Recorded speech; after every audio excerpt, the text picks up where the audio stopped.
نتائج دور ال 16 دوري ابطال اوروبا يا جماعه. مرحله الذهاب اتلتيكو مدريد بيغلب توتنهام بيديله على عينه 5-2. يا وكمان بايرن ميونخ بيغلب اتلانتا هناك في تورينو هناك في ايطاليا 6-0. يا تعالوا اقول لكم على نبذه على بعض الماتشات كده سريعا كده. اخوكم هيثم كروي السينمائي. صلوا على النبي محمد صلى الله عليه وسلم. بنحلل الكوره والسينما مع بعض يا جماعه.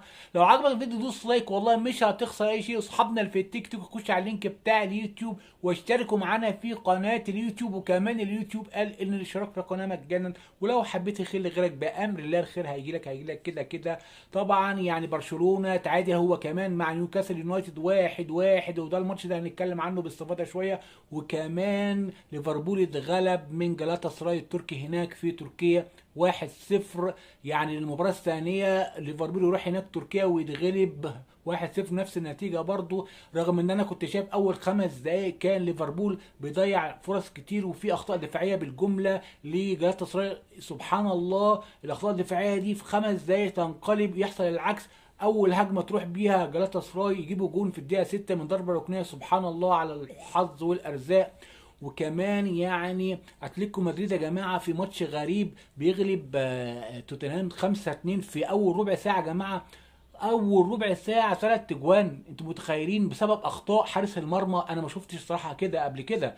يعني اول خطا يعمل ميس باص الكرة تيجي قصيرة المهاجم بتاع اتلتيكو مدريد يحطها. الخطأ الثاني يجي الكرة تجيله يجي شوط الهوا يروح واقع على الارض والكرة تعدي. ايه ده يا جماعة؟ اخطاء يعني اطفال صغيرة مش حارس مرمى. وعشان كده المدير الفني بيغير حارس المرمى في الدقيقة 16. انا ما شفتهاش وكانت نتيجة الماتش كان 3-0. يعني الجون الرابع جه في الدقيقة 55 من خلوان الفارز من نص الملعب انفراد من نص الملعب. يعني حاجة جامدة قوي. وطبعا زي ما قلنا اتلانتا اتغلب فضيحه طبعا اليوم. اتلانتا اتغلب من بايرن ميونخ 6-0 في عدم وجود كمان نجم النجوم هاري كين. وكمان ماتش برشلونه يعني لا يستحق صراحه ان هو اصلا يتعادل مع يعني نيوكاسل. برشلونه كان يعني اقل شيء كان يتغلب يا جماعه 2-0 اقل شيء. يعني انا شايف ان ايدي هاو مدرب نيوكاسل لعب ماتش حلو قوي. وهانز فليك مدرب برشلونه يعني حاول يعمل بالانس بين التوازن الهجومي والدفاع. مش ما حبش يتراجع قوي هانز فليك. ورغم انه كان موجود لامين جمال وليفاندوسكي اللي يعني بيلعب ولكنه بيلعب كان دون المستوى تماما. رافينيا ما كانش موجود بالمره رغم ان هو كان موجود في ارض الملعب لكن تحس ان هو كان تعبان مش في المود رافينيا.